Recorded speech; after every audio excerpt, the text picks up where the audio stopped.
Hey everyone, Tankenstein here. In this video I'll be bringing you your premium vehicle buyer's guide. I'll go over 3 of the best vehicles in ground and 3 of the best for air as well. And in my opinion, for the premiums I've played, the most fun naval ship for your money. It may come as a surprise to you, but stick around to find out what it is. Now, what you take away from this will in part depend on the nations you prefer to play and what type of vehicles you also prefer to play. That said, this list is especially relevant around major sales, but you can definitely reference it whenever because the vehicles on it are awesome and worth it to purchase. That said, let's get into it. And I'll start off with the tanks first, and for the first tank, I'll go with the Mk1 Tear. I cannot say enough good things about this tank. It is an absolute monster at 2.3, and though it expectedly suffers when facing high BR tanks, there are plenty of people playing at 2.3 and below where you probably won't be up tiered too often. This tank has decent cannons and incredible armor with weird weak spots, making it so that it is very difficult to find where to hit, meaning that you will live for a very long time. Between both realistic and arcade, I played around 13 matches in a row without losing to start when I first purchased this, and only died in a very small portion of those matches. Mix in the high number of frags that you get per match and you'll consistently get to number 1 in each match that you play. At 1300 GE, this is easily one of the best premium investments in game. You might not even need to spend real money on it if you get it through war bonds or use wagers to earn GE. Check out my weak spot guide below as well as my review on this beast for more info. And number 2, the XM1. How could I not include this tank? Even after the most recent BR increase, this tank is still a beast. It combines ridiculous speed, maneuverability, and other capabilities such as night vision, thermals, etc. with a proven cannon. It sits near top tier, so the fast-paced gameplay will take some getting used to if you're not already used to it, but this tank rewards you immensely once you master it.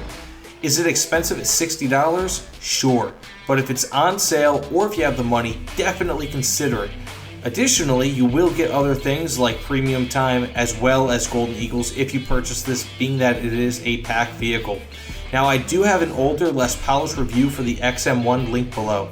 Check it out for more info on this tank. And for number 3, a bit of a surprise, the premium Achilles tank destroyer in the British Tech tree. This tank is absolutely awesome.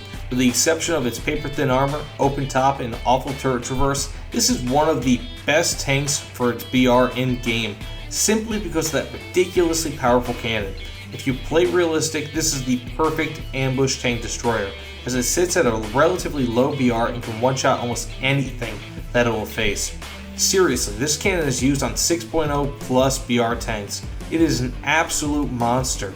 You can even track enemies at a distance even with the awful turret traverse, making it doubly good as an ambush predator.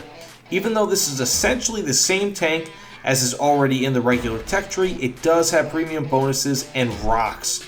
If you don't want to buy this pack, maybe consider the Kahuna 2. Now this is a bit of an honorable mention or kind of a shared number 3 spot with the Achilles, and it almost took the spot again of the premium Achilles, but simply does not have enough armor to make up for its lack of accuracy and slightly lower pen when compared to the Achilles. Additionally, with the exception of its higher turret traverse, it is not much more agile than the Achilles. However, it is inexpensive to purchase at just 1600 GE when not on sale, and is a great mid-BR tank to use for the Japanese and will give you tons of one-shot kills. And just bear in mind as I go through this list that just because I list a tank or a plane as number 1, number 2, or number 3, it's more of an organizational thing rather than an actual ranking. Each one of these are excellent in their own rights, and I would recommend them just as well as the other vehicles in this list. So definitely just consider that as I go through these because they are all awesome vehicles, and they're kind of designed with different price ranges in mind for the most part, being that some of them are very expensive while others are fairly inexpensive. So again, just bear that in mind. Just because I'm listing one as number 1, number 2, or number 3 does not denote quality, more it's just an organizational thing. That said, to start off the planes, the TA-154. As far as interceptors turned dogfighters are concerned, this plane may easily be the best plane of its BR, especially when considering cost. While it is not incredible in close air support, Though it could still destroy lightly armored vehicles, as has happened to me, it is absolutely amazing in charging up through the skies and chasing down enemy bombers.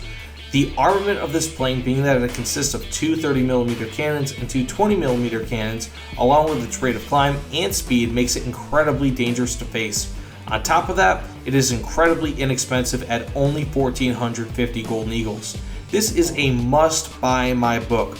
Check out my review for this plane below if you want more info on it.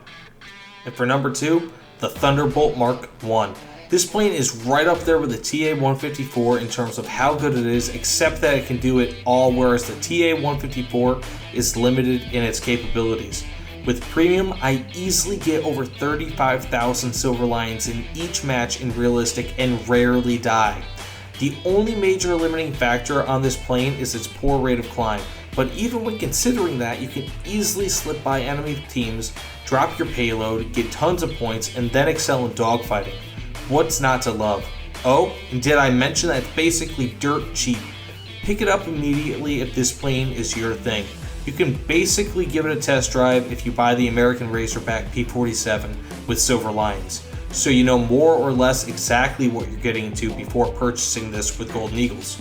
For 1600 GE, this plane yields one of the best Silver Lions per GE spent in-game for any vehicle. Definitely worth it if having a multi-role plane is your playstyle. And finally, for planes, the A2D1. This thing is the big kahuna. When it was first released and had an extremely favorable BR, it was nigh unstoppable. Even now, with its most recent BR increase, it is still a total beast. It can outclimb, often outturn, outgun, and outbomb nearly any other plane in and around its BR, even though it is only a prop. This thing is an absolute beast and can do nearly anything that you need it to. If you're still iffy on this plane, check out my review of it, linked below. While it may be one of the more expensive GE vehicles in the game at 4,890 GE, I feel that this is easily more than worth it, and ever since I purchased it, it has been one of the main reasons why I complete air event stars within 3 to 5 matches every single time. It might seem expensive at first, but once you learn it, you'll love it, especially if it's on sale. And even though naval at this point isn't really so much for me, I have purchased premiums and found that this ship is awesome and cost effective. The 165-foot PC-456 in the American Premium Tech Tree. This thing is and has been such a treat for me with naval. I never once thought that a 1.7 BR premium ship would be this much fun, especially being that most ships are, well, fairly similar to each other at that level, but this thing has been amazing. It has two 3-inch guns which are nearly 2 times the size of the 80-foot Nasty, the regular Tech Tree American ship that also occupies 1.7 BR. The PC-456 has been more fun to play than what is currently top-tier German naval. It is amazing and will be sure to get you numerous kills per match, especially if you like arcade. It absolutely annihilates anyone who opposes you. That 3-inch gun is absolutely ridiculous and feels like a cheat code at that BR. It's especially good being that so many people play reserve, so you will most likely be down-tiered, adding to its dominance. At 1150 GE and currently at 1.7 BR, this thing is a must-buy if you're looking for some naval warfare fun or want a relatively low-level ship to dominate with. That being said, thanks so much for watching, everyone. Seriously, it means the world to me. I hope I was able to kind of shine a light on this issue and give you guys some idea as to what vehicles you should purchase with your real-life money converted into GE.